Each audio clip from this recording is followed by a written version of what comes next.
behavioral therapist. That would be my discipline. My interest in science would be more in the human behaviors, neurology, biology, chemistry, quantum physics. Please get this right now. I'm not a doctor and I'm not a counselor.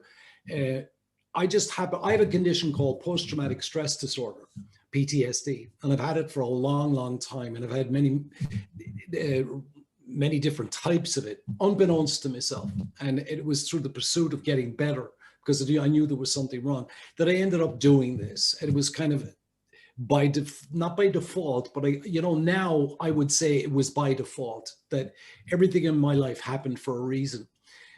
I would never have believed that as a younger man, that everything happens for a reason, sort of a thing. In actual fact, there's an awful lot of things as a younger man I didn't believe because I was too busy being a young man. But I was actually too busy being a teenager most of my life, and my wife would still suggest I'm still trying. So there you go, but I take the best of it. So I suppose, what piqued my curiosity was from last month's meeting, which I didn't attend.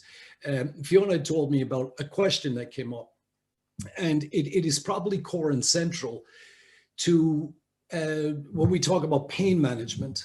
The question was, why me? And I think it had to do with, again, pain management in the course of physiotherapy, that the discomfort of having to do this, the physiotherapy, you would be kind of, why me in the middle of a painful therapeutic session? And it was debated, it seems, though I wasn't privileged to be there, but since then, Fiona threw that at me. That was the question that came up. And I pondered on that for quite some time, since she spoke to me a few weeks ago about it. And when I think about that question, why me? I think it actually goes to the core of most of the things that I do here. Most of the things that we encounter on a daily basis, weekly basis, monthly basis, yearly basis, and it comes and goes. But the one thing I would say about that question, why me, is there's never an immediate answer.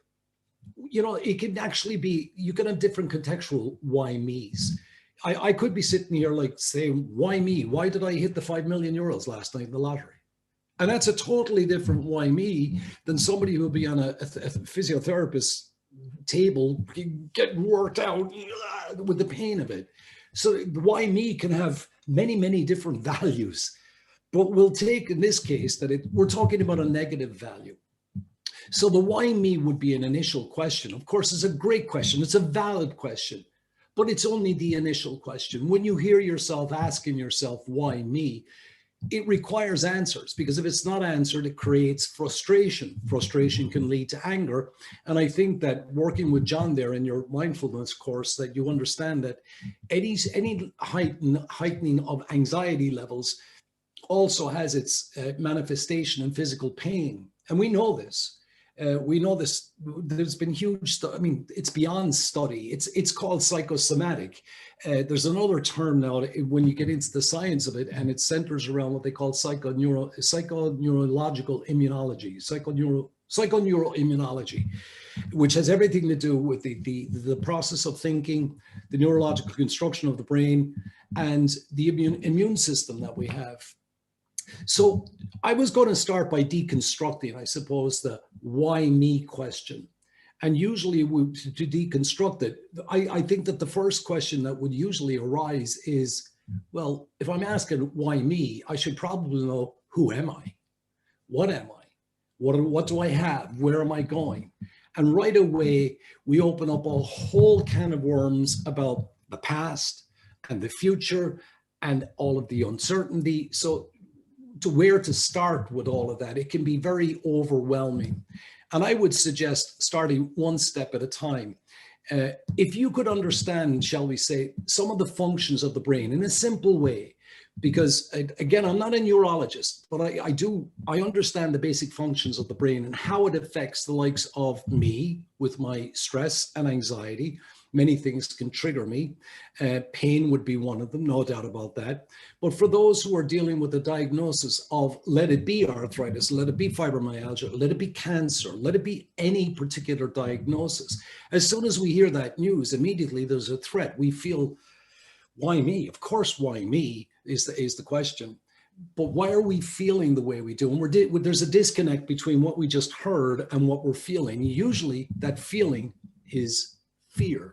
If we get a diagnosis like that, there's hundreds of questions along with why me? What's going to happen to me? What's it going to be like? Am I going to die? How am I going to die? Am I going to survive? What am I going to do with my children? What am I going to do with my wife? What am I going to do with my, so on and on and on it goes. And what we do is we set up this chaos, this utter chaos in our brain. And our brain only responds one way to that: fear, panic.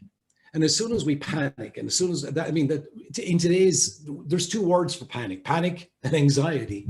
It creates an anxiety.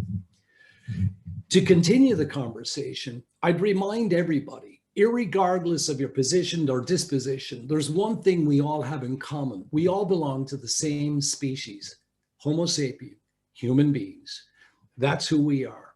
Now, we know that based on that, there's an awful lot of predictability that we can use.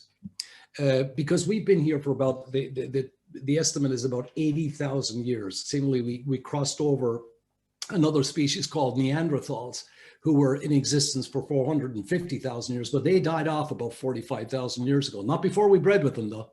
We did find them somewhat peculiarly attractive, to the point where we still have 1 to 2% DNA of Neanderthal in some populations and civilizations, in particular across, we'll say, Middle Europe, across that band, from Portugal all the way out east, all the way out west, or no, that'd be east, out towards Russia and off in that direction, across there, because that was a latitude that Neanderthals like to live at. Now, we went a little bit further north, etc. But so we crossed over. We have got all kinds of DNA and we mixed it up. So we have to start considering and remembering, for a start, that we are human beings. And we've been doing things the same way for 80,000 years, approximately. And when we evolved to be human beings, we were given a set of genetics that were superior, seemingly, to the genetics of the species gone before us. So we've got genetic encodings. Now, I'm not that familiar with arthritis to know whether it is genetically passed on. I believe it is. My mother was very severely has a very severe arthritis. My doctor tells me I have a touch of it. Now, I'm only in my 63rd year. I'm feeling it a little bit every now and again, but nothing like I'm sure a lot of people here deal with. So it's not a bane in my life. PTSD is a bane in my life. So when I got that diagnosis, I was very frightened of it, because I didn't know, was I going insane at that time, or what the situation, or how would people view me? Because on the outside, I didn't have a disability, but on the inside, really, I had a disability. And it still manifests itself. I put on too many potatoes for 2 people. I put on enough pasta for 4 people. I've always got this inner narrative that it's never enough. I'm always fearful that somebody will be left short. Crazy stuff from my childhood. I don't know where that came. But so let's focus on the fact that we're human beings, and that we've been given 3 genetic encodings in particular, the top 3 genetic encodings. Number 1 genetic encoding we got as human beings was continuation of the species. Now, we're all mammals. All mammals, in actual fact, all species get the very same genetic encoding, continuation of the species, or else we wouldn't have a species. Now, if we're going to continue the species, that means we have offspring, young. And so the second genetic encoding, which is a very powerful encoding, is nurturing. And we nurture very well. We nurture different than other species. We nurture our infants, our children, our adolescents, young adults, seniors. We bury our dead. We're the only species that does that. So we take nurturing very, very seriously. Then the third genetic encoding is survive at all costs. That is a very powerful genetic encoding. The purpose for it is so that we can continue the species. And in order to do so, we must nurture our young, and we must survive at all costs. So the top 3 are nearly self-fulfilling prophecies for the continuation, the minding of, and the survival of our species. But it's that third genetic encoding, survive at all costs, that can sometimes create serious problems for us, because it's tied directly to our fight or flight syndrome, the survival mechanism. And it is that is the player, that is the physical, from that is where we get our physical manifestation of anxiety, because it all works on cortisol. The whole survival mechanism is triggered by cortisol. Cortisol is the stress hormone, And one thing you don't want to do is when you have a condition like fibromyalgia or like arthritis or even cancer, many of the conditions, we really want to be calm about it. And I know in the history of being calm, nobody has ever calmed down out of being told to calm down. It just doesn't work like that. So we have to work for self. Now, I know that can be, it's misconstrued sometimes, but I don't know if people take it seriously enough that self is really important here. In actual fact, you're only getting one life. You're getting one shot at this. Now, there's others, I'm not going to get into the spiritual aspect of it, that believe that there's reincarnation. We get a couple of goes at it. Maybe next time around, we'll come back at something different, maybe less pain. But for now, the way we sit at this very moment, what you got is what you got. And that's all you're getting. And they have to make the most of it. And that's where we start battling, or if we could become in charge of our brain and allow ourselves to be our master, not that the brain master us. The brain is a wonderful servant, but it's a horrible master, mainly because it's set up on what's known as a hierarchy. And this hierarchy, an egotistical hierarchy. Now, that doesn't mean that anybody's egotistical. It means that the brain's hierarchy is set up in such a way that it's not even afraid of death per se. What its biggest fear is the fear of not being remembered to have been here in the first place, which is one of the reasons why we look at big, strong men who are after power and they're very egotistical. They like to leave a legacy. They like to leave a library or a pyramid or something like that. That is a true sign of where the actual brain goes for its hierarchy. It's so self-important, but that's if we allow it to be. That's a brain that's out of control. And there is another element to us, and it's the confluence of all three aspects of our consciousness. We have a consciousness, a subconscious, and what we would call a superconscious clinically. That superconscious has got other names. It's called the spirit, the soul, the wisdom pool, the universal connection, the gut instinct. So it's got many different names. And you know what? Would it be better, Fiona, if I showed it? Maybe did a little thing on the board with it. Brilliant, if you would, because some people are very visual, that they'd pick things up more visually rather than verbally. So that makes huge sense. So let me just turn up the lights here just a little bit. You'll be able to see the board a little bit better. Oh, I just turned them off. There we go. All right. What I'll do is, you know what I'll do? This is when I bring a client in, anybody, doesn't matter what they're dealing with. I usually start with this to give an understanding of what we're dealing with. And everybody here present tonight is dealing with the very same thing. So I'll work about here. Okay. What we'll do is, I'm not an artist, but that's a brain. And for the purpose of our conversation, we're just going to divide it into three parts. And we're going to keep it very simple. We're going to call it the back, the middle, and the front of the brain. Now, each one of those has a dynamic. And I'm just going to focus on the dynamics. One of the dynamics is speed, processing speed. The back of the brain has the fastest processing speed. It processes at a speed of 1/500,000th of a second, which is like that. Now, the front of the brain has a different processing speed. It operates at a speed of 1/100,000th of a second, 5 times slower than the back of the brain. And this is where problems can arise. But for a moment, that's neurological speeds. If I was to put a stopwatch on the actual speed, front and back of the brain, the difference between them is actually 7 seconds. And you want some empirical evidence. So I'll give you some scientific evidence. Have you ever heard anybody say to you, if you're getting a little bit antsy, how would you count? Just count to 10, you'll be fine. 10 is the wrong number. 7, that's the right number. I'll show you what you can do with 3 seconds on a couple of minutes. So those two things being dynamics of the brain, there's another couple of dynamics. They both have different operating systems. Oh, by the way, the reason this is 5 times slower is because we have 5 senses. And the front of the brain, the frontal cortex, its job is to monitor those 5 senses. All the information we get from life comes in through our senses. We see it, smell it, taste it, touch it, or hear it. And it's up to it's the front of the brain that has a job of analyzing all that information and putting it where it belongs appropriately. So we call the middle of the brain basically the hard drive of the brain. It's the storage. We'll for the sake of, we'll keep it simple. It's just the storage area, and it doesn't really have any dynamics that we're going to speak about. So the front of the brain, it has an operating system. The operating system it works on is pretty simple. It works on thoughts, and when we verbalize or speak those thoughts out, they become words, and it comes with the old saying of words are important. What we say to other people is important. What they say to us is important. We can be influenced by that.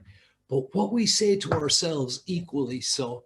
And a lot of us have this narrative in our mind and we pay no attention to it because it's operating at a subconscious level sometimes, not even in our consciousness. Bear with me. The back of the brain has no idea what thoughts are.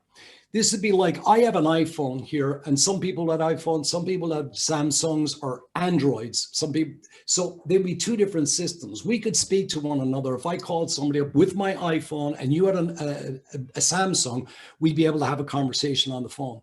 We could talk, we could communicate, but the phones do not. They do not communicate. They don't know how to communicate with one another because they do operate at different operating systems. So the back of the brain is a totally different operating system to the front of the brain. It operates on feelings, all kinds of feelings. To put that in context, let me give you an example of something that would be negative. Let's suppose you're standing at the front door of your house looking down the street and half a dozen zombies comes around the corner with a chainsaw, each of them, and they're causing havoc and they're chopping stuff up, and you get that look and you're going, oh my God, zombies with chainsaws, I'm going to die. Hold on a second, let's stop everything now for a second. The back of the brain only operates on feelings. It doesn't know what zombies are. It doesn't know what a chainsaw is, but it heard you say, I'm going to die. Fear.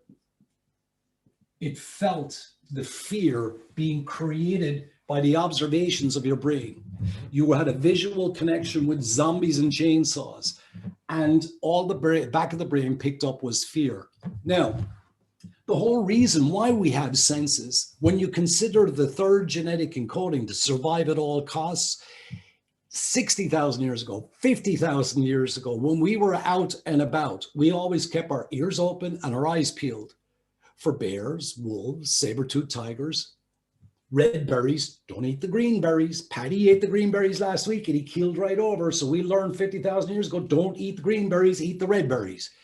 So we were constantly monitoring. The five senses are there to protect us, as well as other. They're multifunctional, but the primary purpose of the senses is for protection, for surviving at all costs. So we hear, see, smell, and see all these dangers.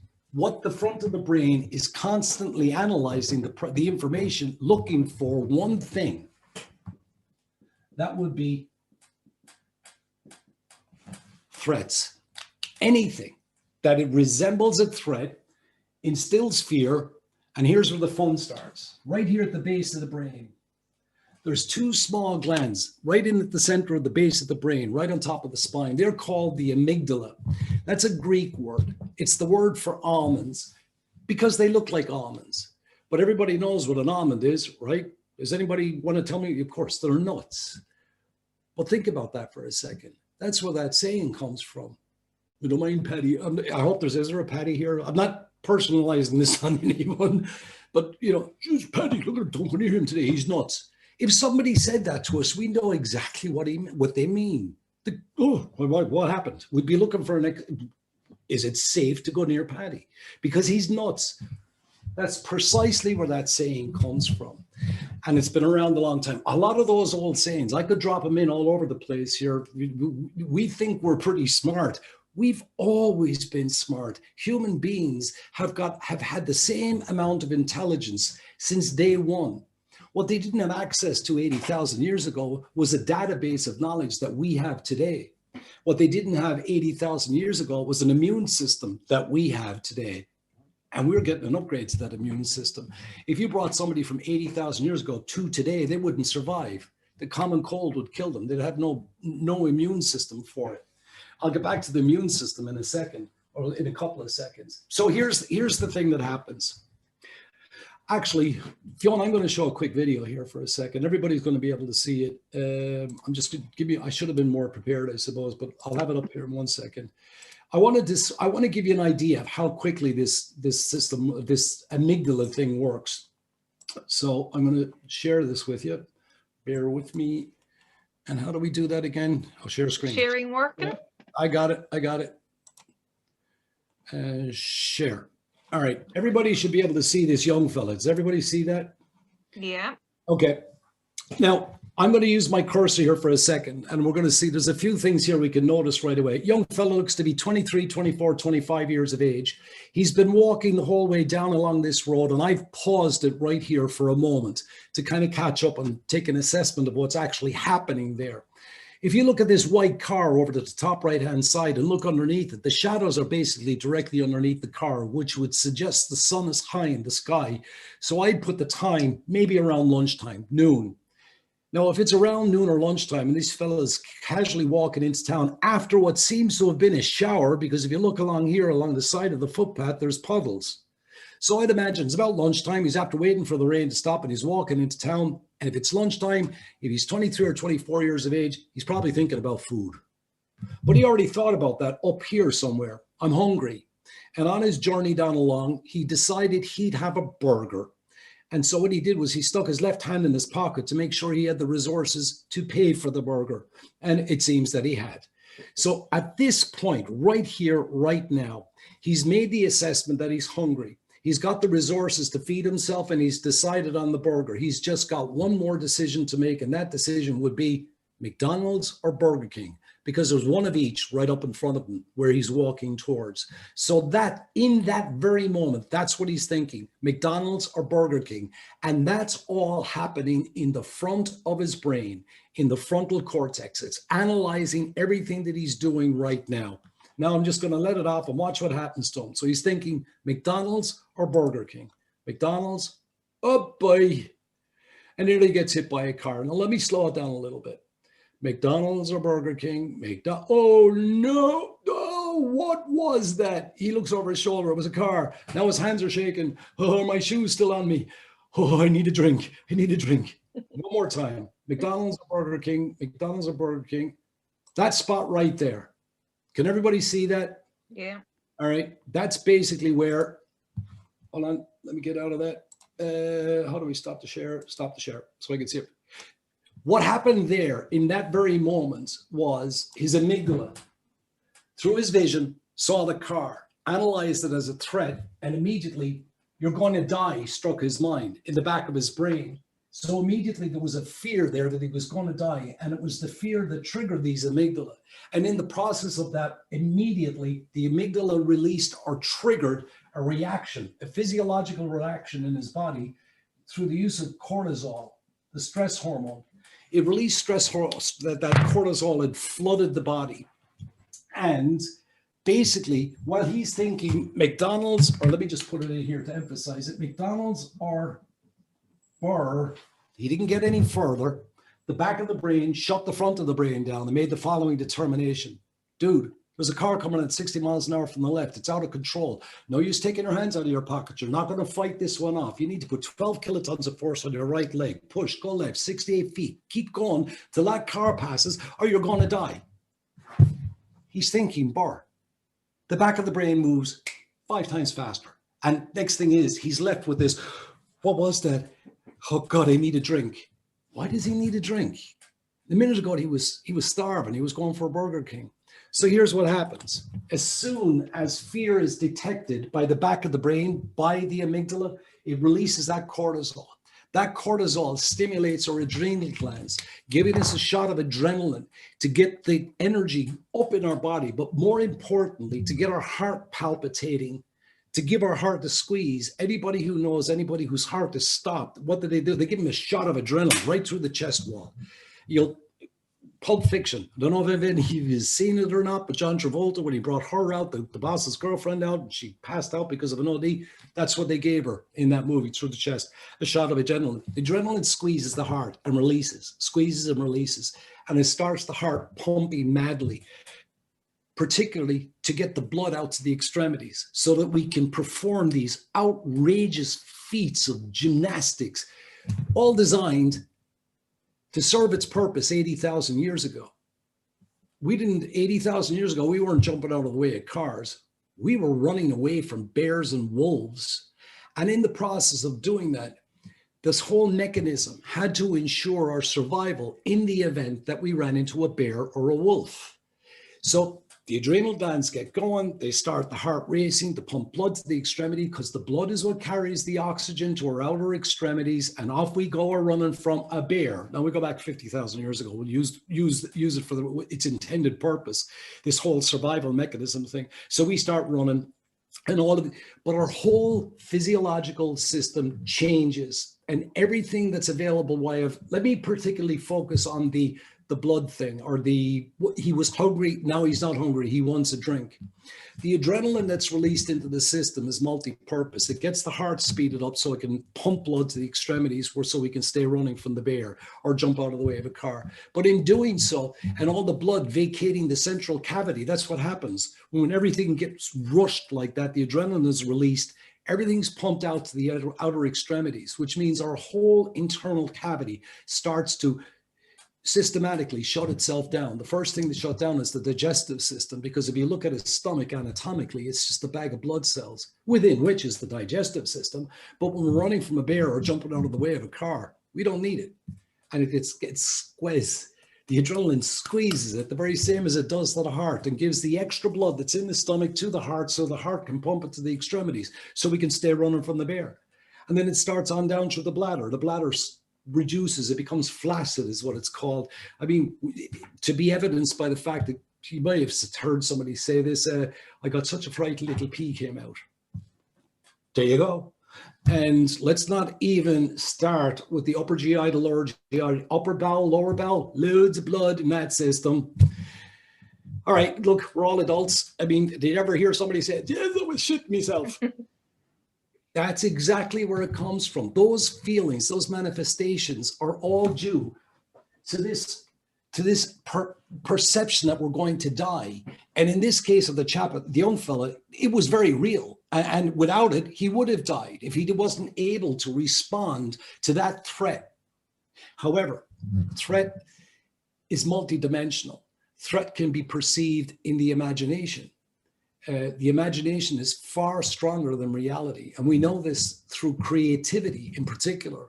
Some of the greatest creations we've ever, as humans, have come up with was the result of vivid imagination. There are people who suffer all kinds of ailments, yet they are still able to be artists of one description or another, or carers, the empathetic side of things. I'm sure there's a lot of empaths on right here, right now.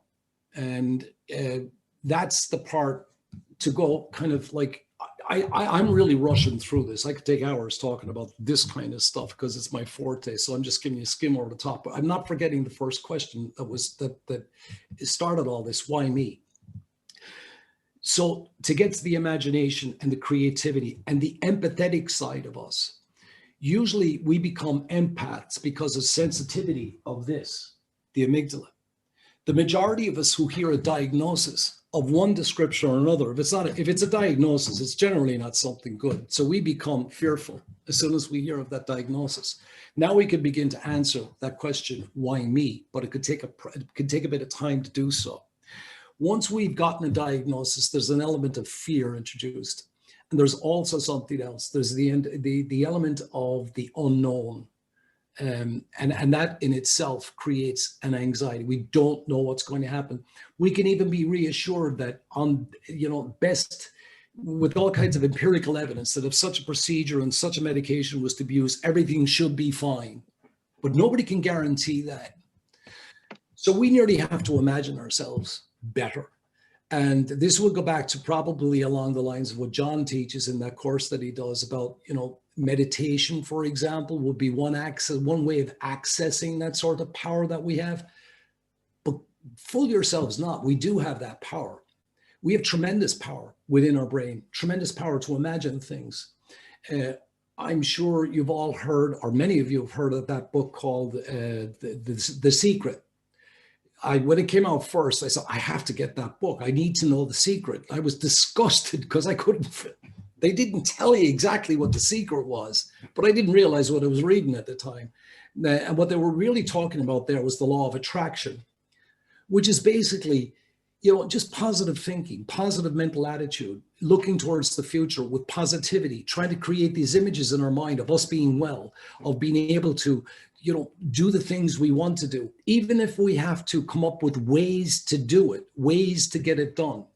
When we start succeeding with any diagnosis, when we start making headway and we start making recovery and we start tackling the beast that is the diagnosis, and any little modicum of success will produce another fantastic hormone called dopamine, which trumps cortisol. Dopamine gives us that encouragement that, yes, I can do this, I can feel better. And if we start harnessing the power of dopamine, we'll repeat that process. Dopamine can also be, if you're being assisted, and this is where the empath thing comes in as well. Most of us who feel pain, we understand that other people feel pain too, but because we feel it, we know what it feels like. So we know how somebody else feels like, so we can associate with that.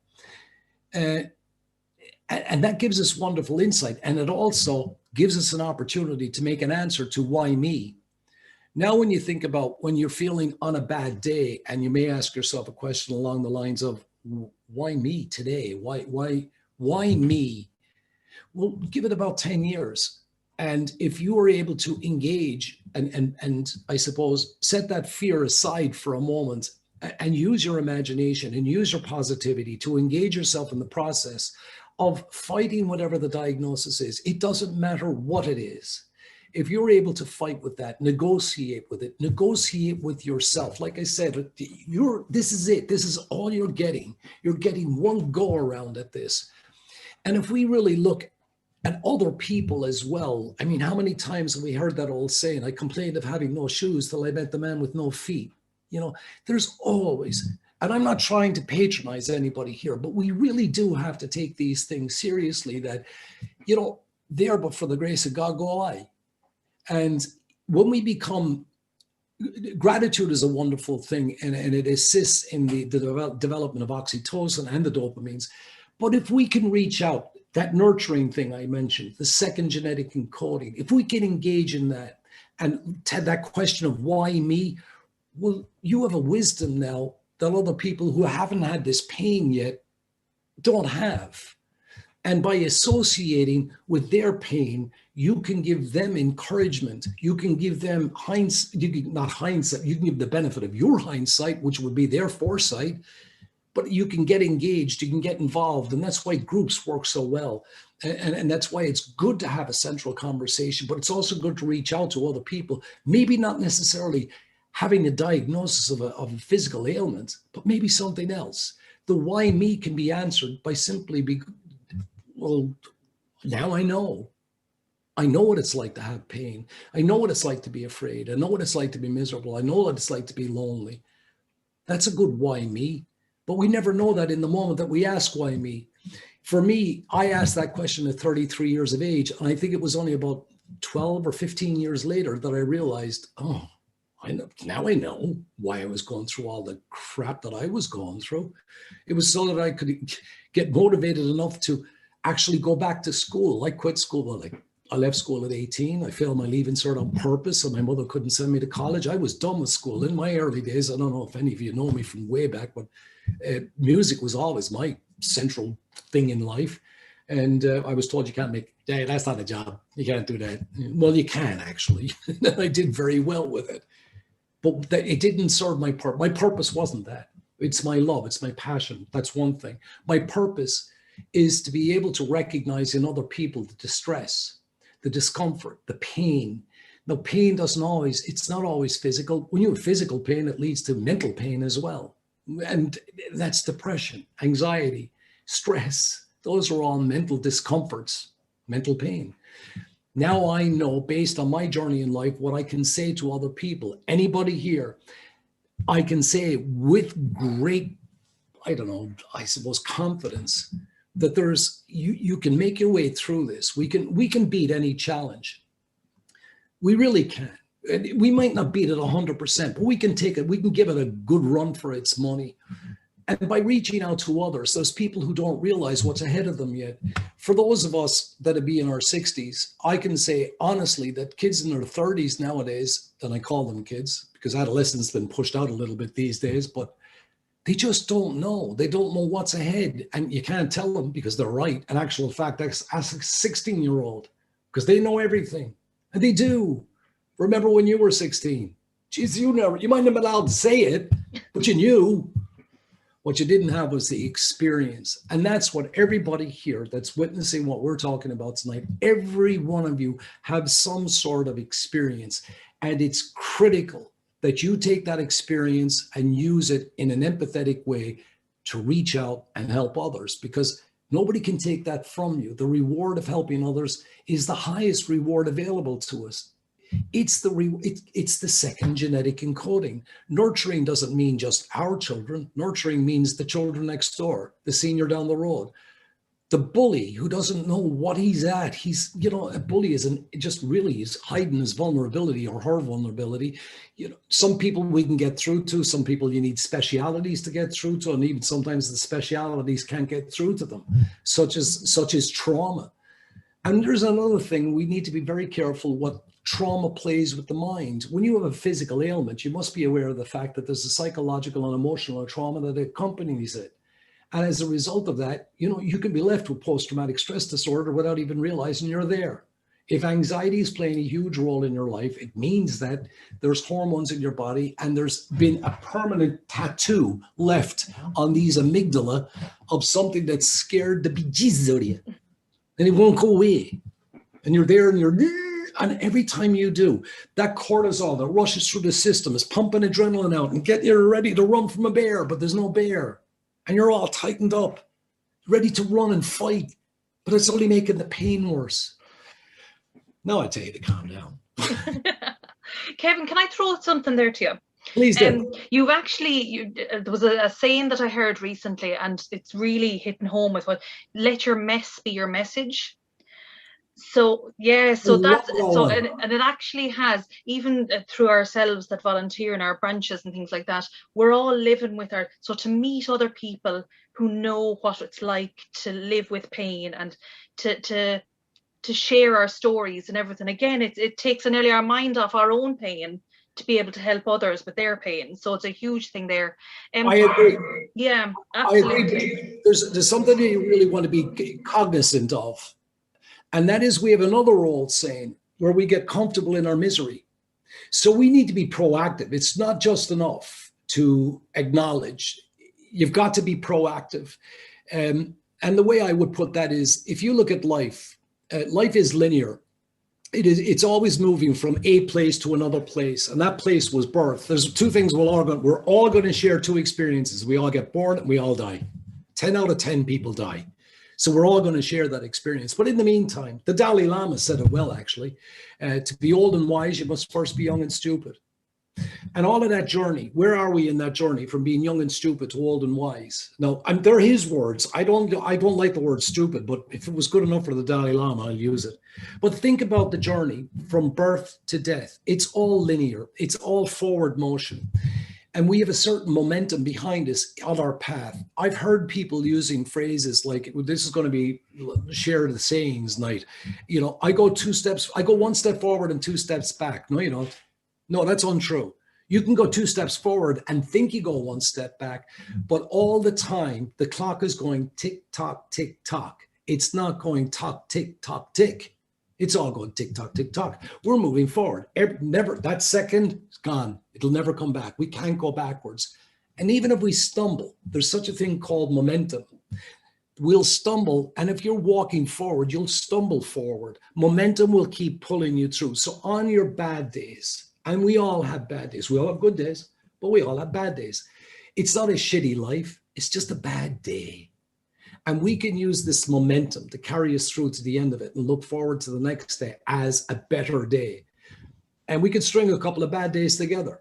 that's fun. But if we keep our positivity about us and keep this idea of momentum moving us forward, because what we're really talking about there is the energy of life, and we all have that energy, and even the energy flow between guilt, shame, and ultimate consciousness and love and joy and peace. We can now measure all that stuff with EEG, with the mind mapping technology that we have. It's fair, it was me. I don't do that stuff, but I read the papers that come out as a result of it. They can map the brain now, and they actually can calibrate the energy of fear. They can calibrate the energy of grief, joy, peace. All of these have a frequency. And energy is omnipresent all the time. It can never be destroyed. 612, Sean, today on 6 stats. There's someone unmuted themselves there. Oh, sorry, we'll do that. Do you know what? I'm going to just jump in there while I have the opportunity. Go ahead. I have 2 questions that are after coming from the floor.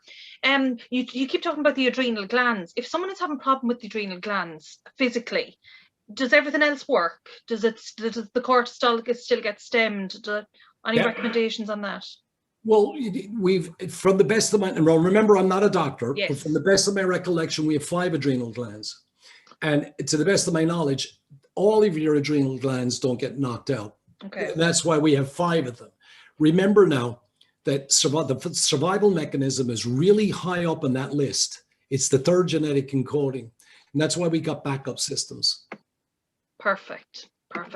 That could be, you might want to ask further on that, but to the best of my knowledge, no. Makes Just complete because you have sense. a problem with an adrenal gland, it doesn't necessarily mean that all the adrenal glands are knocked out. Complete sense. Another question that came in here, does meditation help the brain to function better or respond more appropriately to various situations? Yep, it certainly does, but it doesn't help it to do anything better. Meditation helps the brain to stop. And that's the beauty of meditation. When you stop the function of cognition and when you think about nothing, the brain becomes still. Now we can use that opportunity to focus our consciousness on where we want to focus it. When it comes to pain relief, when one begins to learn to meditate, the principle would be to get your mind to be still. Now, a lot of people think that can't be done simply. It actually can. It's not very difficult at all. In fact, before we go at all, I can do 2 or 3 minutes and your brain will stop thinking just by listening to what I have to say in a particular way. But the idea of meditation is to stop the brain, not to make it function higher, just to stop. And we do that by focusing on our 5 senses. I mean, I wonder if anybody here could give me what they think is the main purpose of the brain. Maybe want to take a shot at that. All right, nobody's going to answer that anyway, because there's just too many people here. Most people will jump to, well, actually the main purpose of the brain is movement. When you look at who we are and what we are, that's why I say, when you ask yourself that question, why me? Well, who am I? What have I got? What am I? We're bipeds. We're erect. We keep a balance. We're functional. We have to be spatially aware. We've got to be coordinated. We've got to feed ourselves. We've got to find something to drink. We've got to mate. All those things involve movement and function. You know, that's the brain should be doing, not thinking. We don't need to think. We need to figure some things out, but we've got 2 natural capacities for that. We've got problem-solving skills and we've got adaptation. And that is there to meet 2 human conditions that we all have, despite, no matter what you say, everybody is prone to it, pain and suffering. And every human gets it, pain and suffering. But if you look at it slightly different, change your perspective a little bit, pain and suffering are actually the agents for change. If we have pain and suffering, we'll endure it to our tolerance levels, but eventually our tolerance levels reach their limits. And when they do, we'll do something about it. Now, sometimes that can take a long time, or sometimes it can be like that. Once we realize that we're in pain and suffering and we make a decision to do something about it, we engage our problem-solving skills and our power of adaptation and just naturally flow to resolve the problem. The biggest interference with that or roadblock to that would be fear. The fear of changing, the fear of stepping outside our comfort zone. So when we get into the meditation, the fear usually there is, I'm not going to be able to do this right. I can't do that. Yeah, we can all do that. We can absolutely do that. An example of that would be whoever drives, if you got into your car someday and maybe there was a couple of problems in the background that you're kind of mulling over and you're going for a half an hour drive, say down to Waterford or something like that along the new motorway. And you start off and next thing is you're in Waterford, you're hitting the roundabouts and oh, which one do I take? And you realized that I didn't see the sign for an October on my way down. You become so engrossed in your own thinking that the body actually takes over the driving of the car, the pressing of and if it needs to stop, it will, but our brains go somewhere else. Our thoughts, our thinking goes somewhere else. That's called highway hypnosis. There's a name for it, highway hypnosis. We basically meditated ourselves into a trance, for the want of a better description. Now, hypnosis, for a lot of people, actually, it'd be great. Hypnosis or the practices of hypnosis, the relaxation techniques, I would find those extremely helpful for pain. Because they train the brain to become not out of it, but really crystallized on something. And once you study that a little bit about what you want yourself to fit, like stillness or silence, if you can crystallize your thinking on silence and all of a sudden, silence, when it dominates, you're not thinking because you're listening. And when you listen to silence, it's really hard to hear it. And you have to listen really closely. So you're really listening and you're not thinking. It's oversimplistic, but it is that simple. And sometimes we fear that'll never work. Should give it a shot. You know, what's the worst thing can happen? When we meditate, when I'm helping people to learn to meditate, they'll often complain about falling asleep. But how many of us stay awake at night with pains and I can't sleep? Oh, the pain is killing me. Well, try meditation. No, I only fall asleep. Hello. I'm sorry. Yeah, I'm in the cat's laugh next year when it comes back. You can book you could book it. I really wanted to give anybody an opportunity to ask questions. I know that there's a lot of people here. So there's a couple of ways that you could do it. You could ask now, but there's a chat thing on the right-hand side, but you could also give me a message later or send me an email asking questions. But if anybody had a question right now, you could just there's a little thing that says, put your hand up. We have 23 people watching this. Or even if anyone wants to, if they're comfortable, they can unmute themselves. There is chats. There is chats. Adrenal still work. The amygdala gland still work. Yes, the amygdala gland always works. The amygdala is active in our sleep. In actual fact, we look at trauma itself. When we restore, back up a little bit. Let's talk about psychological and emotional trauma because that usually accompanies physical trauma anyway. If a diagnosis, it could be one of those moments in one's life where just everything changes. In that very moment, the breath is taken from you and everything just changes. You can feel all kinds of physical, like we have sayings like the blood runs out of your face, drains from your face, because it's going into your arms and legs. You want to run away from the diagnosis or you want to fight the diagnosis, fight or flight. So it can be terribly psychologically and emotionally traumatizing to get a diagnosis.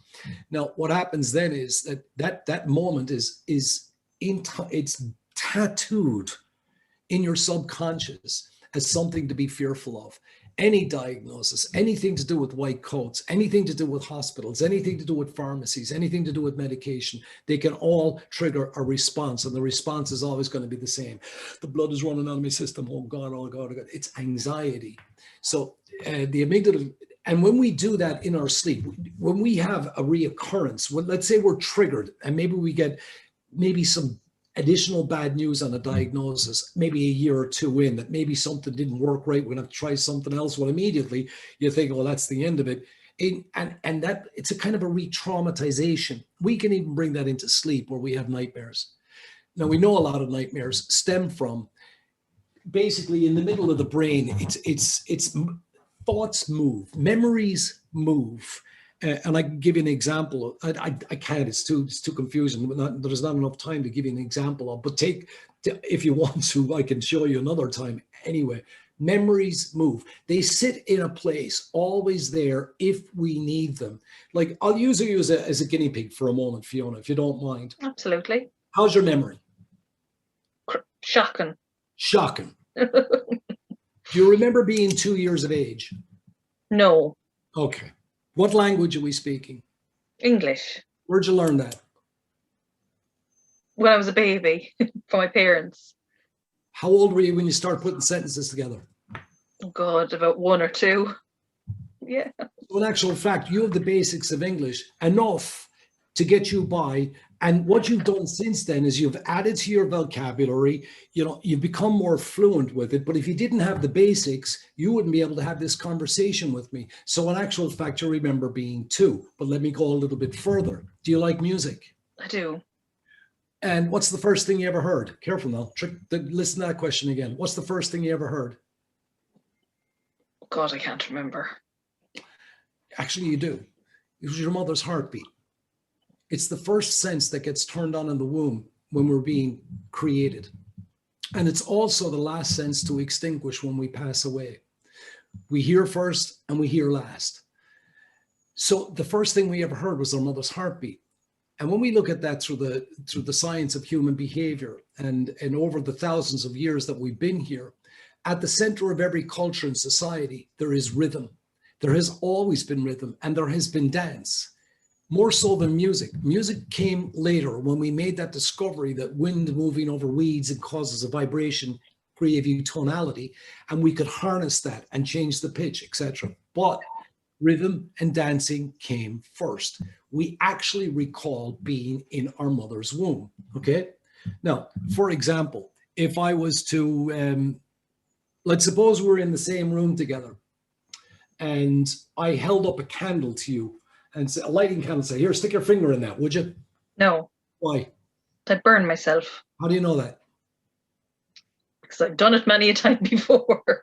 You did it before. Yeah. The candle, you don't know. You see, that thought, that memory of burning yourself with the candle, it's in here. You're not thinking about it right now, but all of a sudden, it's right there for you. Every thought has a purpose. You see, we remember everything. What we don't do is prioritize it. Everything is recorded because we need to know what's positive and what's negative, what's good for us and what's dangerous for us. Everything, every experience we've ever had is emblazoned on the brain, but then it's moved to a place where more, the stuff that is priority to us, that functions at the higher level, the hierarchy of the brain, egotistical hierarchy. What is more important seems to float to the top until it's needed. So our memories are brilliant, actually brilliant. We just don't prioritize them. And that's when we remember, when a memory is stirred, an emotion is stirred. You see, emotions are attached to events. When events happen with an emotion, if it's a positive emotion, it's a good event. If it's a negative emotion, it's a negative event. And we file that information away. And the amygdala remembers exactly where it is. And what it does is it holds its value to what it's now seeing in the present moment. Anything look like that? No. Anything look like? No. Ooh, yep, there you go. And it immediately makes that association. And when it's triggered, it sort of moves around a little bit. And there's your nightmares. Isn't that amazing? Yes. But even you've hit the nail on the head even when you talk about people that have a diagnosis. The last time I was into this doctor now, we didn't get on. The last time I was in with this doctor now, he didn't listen to me. The last time so all those, before you've even gone into the room with the doctor, all these things are, the last time I was here now, this happened. So you're hitting the nail on the head when it comes to anyone that's trying to manage something. What is one of our biggest fears when we start complaining about things? Nobody will believe us. Nobody will listen to us. Nobody will take us seriously. So we're already, before we even have it out of our mouths, before we even open ourselves up to say, hey, I feel pain, we're already on the back foot. We're already afraid that we won't be believed. It's not credible. You're just looking for attention. Leave it alone to doctors. I'm looking for a doctor. There is no doctor. There's no doctors on the screen. But in fairness, we should be able to, We should ask our doctors, not be able to. We should ask our doctors. Why don't we ask our doctors? Because we're intimidated and we're fearful of their response, or they might not take care of us. And right now in this country, that's a very big problem anyway, because our health system is creaking. We're short of everything, including doctors. So you don't want to piss them off. That's why the group is brilliant. At least you can share, the information you get. But, not all, and of course, not all doctors, but they're out there. Yeah. And some of them can be absolute. Oh, absolutely. There's again, going back to the course that John delivers, it's the Living Well with Arthritis course. And again, we talked about the power of thought, but in that there's a module on communication skills. And again, it's communicating with your doctor, but communicating with your family, with your friends. Again, with all that, well, if I cancel on them now tonight, they're going to hate me. But you're not putting your diagnosis first or your pain first. So it's about communicating properly and getting your message across to whether it be a friend or a family or a doctor, And what's the first thing that people feel? They feel like they're a burden. Yes. Yeah. And people feel different ways. Yes. And actually talking about that, one of the questions that has come up here as well from Eugene, can meditation help with anxiety? And that actually might wrap us up a small bit there, because like I said, you said that you'd bring us maybe through a small bit of a meditation before we finish up tonight. Would that be okay with you? Yeah, well, it's really simple to do. In actual fact, let me preempt this. Now, I can't see everybody, but I'm sure everybody can see me. I'm just writing something down here because I'm going to do a little bit of mind reading. It would be helpful if maybe people don't want to turn on their videos. Whoever would, maybe you could turn on your videos so I can say, there's one. Yay. There's actually real people behind the black screens. Oh, because somebody's drinking wine. Oh, lovely. All right, here's what I want you to do then. Just pay attention. You don't have to turn on your videos, but I do want you can look at me, but in a moment, I'm going to get you to close your eyes. And here's a little, and in actual fact, what's his name? Professor, his daughter's they were on Tommy Tiernan there a couple of weeks ago, and he gave this great exercise that I ask people to do all the time. And it's where you breathe in for 4 seconds, the count of 4, you hold for the count of 4, and exhale for the count of 6. And what we're doing there is we're making an alteration in our lungs and therefore in the contents of our brain, oxygen and carbon dioxide levels. And when we do it that particular way, we trigger a slight imbalance, which releases a set of what's called neuroendorphins into our brain, which are along the lines of brain killers, but certainly a calmness thing before you get to the serotonin, which is the stuff we all love to relax to. So in just doing this small breathing exercise twice or 3 times, you'll notice little changes. So we'll try that now, but then I'll ask you to close your eyes for a moment and work with me. And just at the end, when I ask a question, I wonder, and if you need to be quick on it, you may not be able to answer, but I want you to be able to identify if I actually read your brains. Do I have the answer written down there in this little pad? So why don't we all do this first? We'll do this breathing exercise. What we're going to do is in for 4, hold for 4, and out for 6. So we'll begin. You ready? And in for 1, 2, 3, 4, and hold for 4, 2, 3, 4, and out for 6, 2, 3, 4, 5, 6. And in again for 4, 1, 2, 3, 4, and hold for 4, 2, 3, 4, and out for 6, 2, 3, 4, 5, 6. Now, just gently let yourself continue to breathe. And I want you to close your eyes. And I want you to notice what you're wearing on your feet. Let it be nothing, socks, runners, slippers, whatever. Just notice the feeling of your feet. And if you're sitting on something, I want you to notice the feeling of what it is you're sitting on just directly beneath you. Feel yourself sitting on it. What I want you to do next now is pay attention to the skin on your face. It can be very, very sensitive. What I want you to do is pay attention to the skin and see if you can notice anywhere in the room that you are, if you can detect a draft or a play of air that might be coming from under a door or through a window or up the hallway. But stop for a moment and see if you can sense that play of air crossing your skin. While you're doing that, pay attention to your sense of taste on your taste buds. Whether you taste anything now or not is indifferent. I just want you to notice you have a sense of taste. We can remember things and how they taste. For example, imagine, if you will, a very bitter yellow lemon. Let's take a slice of that very bitter yellow lemon and pop it straight into your mouth. As soon as it hits your taste buds, your jaws begin to cringe because of the bitterness and sourness of the lemon, the acidity, and our mouth begins to water up to such a degree that you might even want to swallow more, just remembering the taste of a very bitter lemon. Notice your sense of smell. Whether you smell anything right now or not is indifferent. You might have a candle burning in the room. The remnants of dinner might be drafting through the house. There might be a fire on or a candle burning. But just notice that you have a sense of smell, and we can remember smell. I want you to picture yourself out walking by yourself on a country road on a summer's evening, maybe about 7 o'clock. You're alone. There's a few houses around, but there's nobody out. There's just you and the birds chirping. And you're walking along comfortably, relaxed, when you notice somebody just cut the grass. You don't hear a lawnmower and you don't see anybody cutting the grass. You walk into the smell of it. And as soon as you do, you can identify it immediately for what it is: fresh cut grass.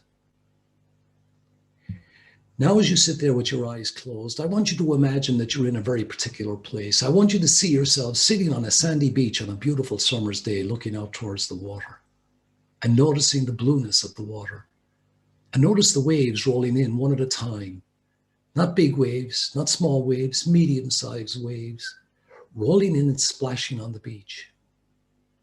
It's a beautiful summer's day, so look in the sky upwards, and you'll notice there's not a cloud to be seen anywhere. It's a beautiful summer sky, bright blue, devoid of clouds. Just the one thing up there, the sun shining back down on top of you.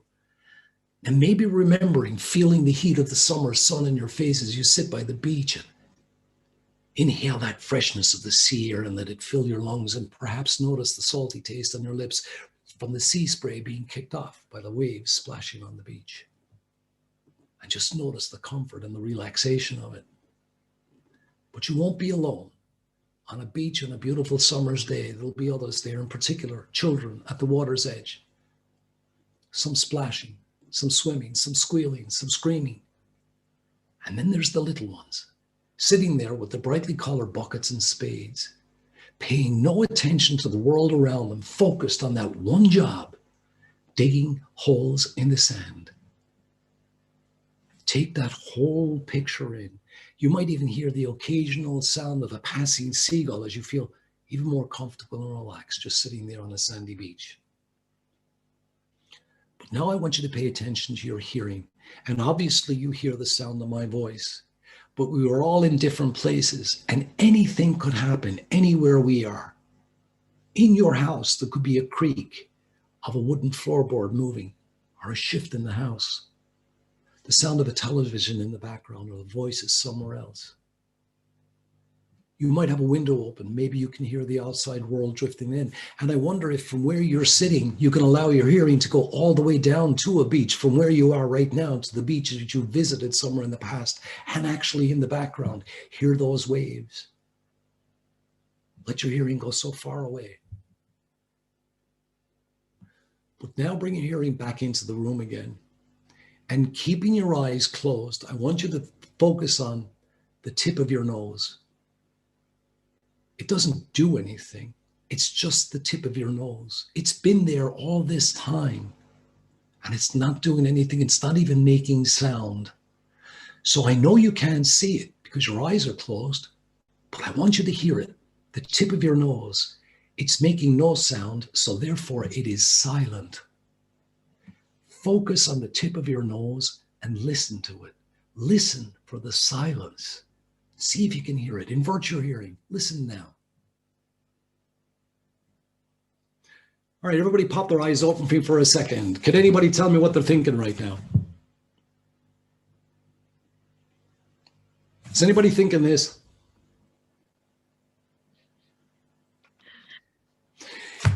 You could be answering back with, well, I'm listening for the silence. Well, that's listening. Well, I'm trying to picture the silence. Well, that's visualization. What you're not doing right now is thinking. Let me ask a question. Is anybody uncomfortable with pain right now, or is it diminished somewhat? You know, what we've just done is we've taken our thinking mind out of the equation and focused on our five senses. That is the essence of meditation. That is the beginners of meditation. And meditation is like riding a bicycle. You don't get it right the first time. You're going to fall off. In my case, generally, when I fall off to sleep, which is fine. You know, if I'm not going to meditate, I'll take a nap. I could use both of them anyway. But don't be afraid of it.